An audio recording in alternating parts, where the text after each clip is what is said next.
Welcome to Parul Institute of Technology, Faculty of Engineering and Technology, Computer Science and Engineering. Before your first day of college even begins, there's one tool you'll be using again and again, the Student Portal. In the next few minutes, I'll walk you through everything, step by step. How to open the portal, how to search your own record, how to read your dashboard, and finally, how to read your timetable so you never walk into the wrong classroom. Let's get started.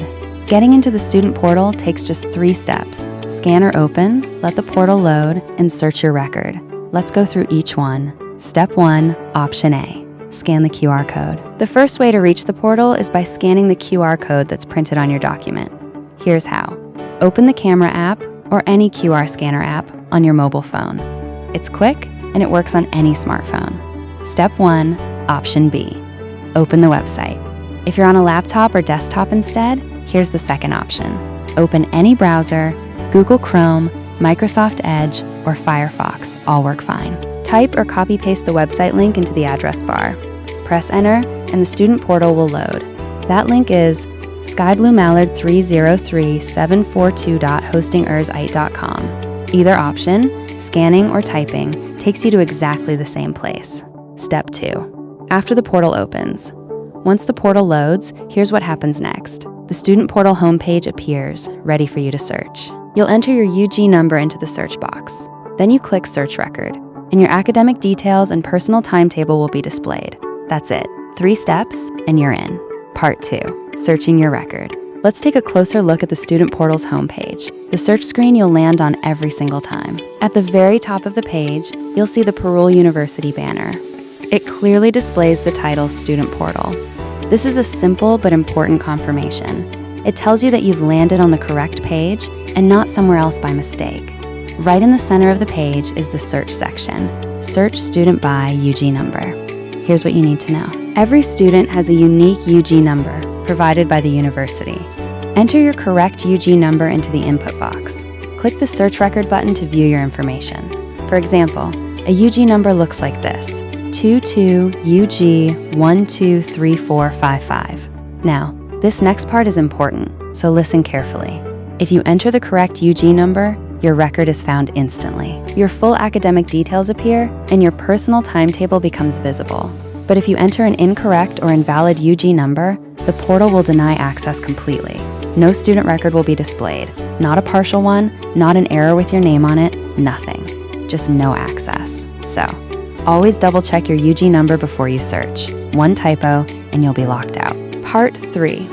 Understanding your student profile dashboard. After entering a valid UG number and clicking Search Record, the portal displays your student profile dashboard. This one page contains all your important academic and mentor information in one place.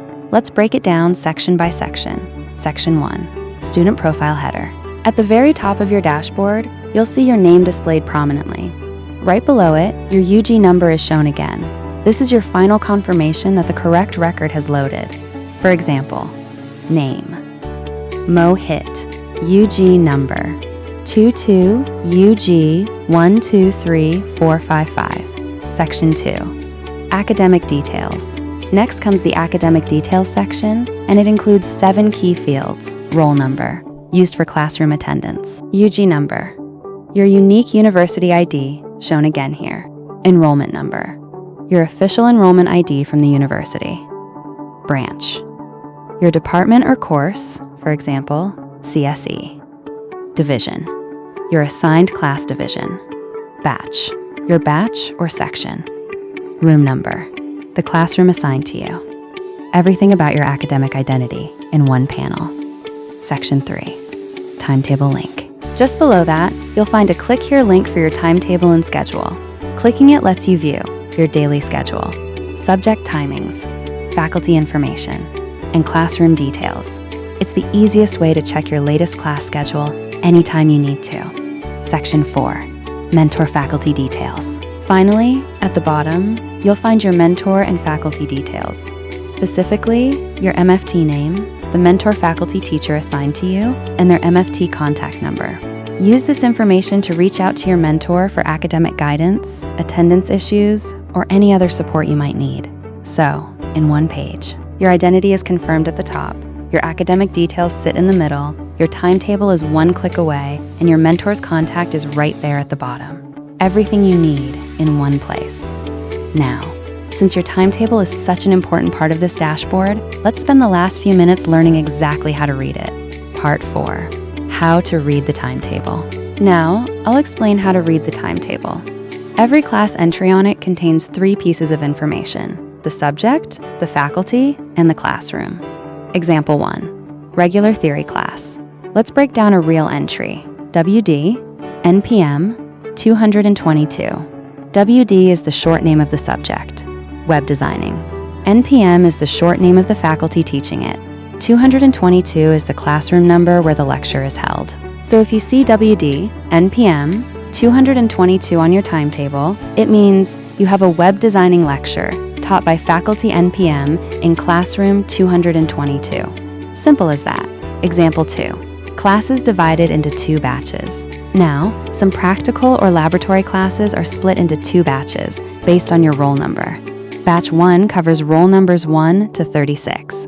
Batch 2 covers roll numbers 37 to 72. Here's an example entry, 1A31. EEE, RKP, 253, 1A32, EEE, KS, 254. For the first line, 1A31 means Division 1A3, Batch 1. EEE stands for Electrical and Electronics Engineering. RKP is the faculty's short form. 253 is the classroom number. And for the second line, it's the same pattern, just for Batch 2. Faculty KS in classroom 254. So, if your roll number is between 1 and 36, you're in Batch 1. Go to room 253 with faculty RKP. If it's between 37 and 72, you're in Batch 2. Go to room 254 with faculty KS. And if you're ever unsure which batch you belong to, you can always check it on the student portal.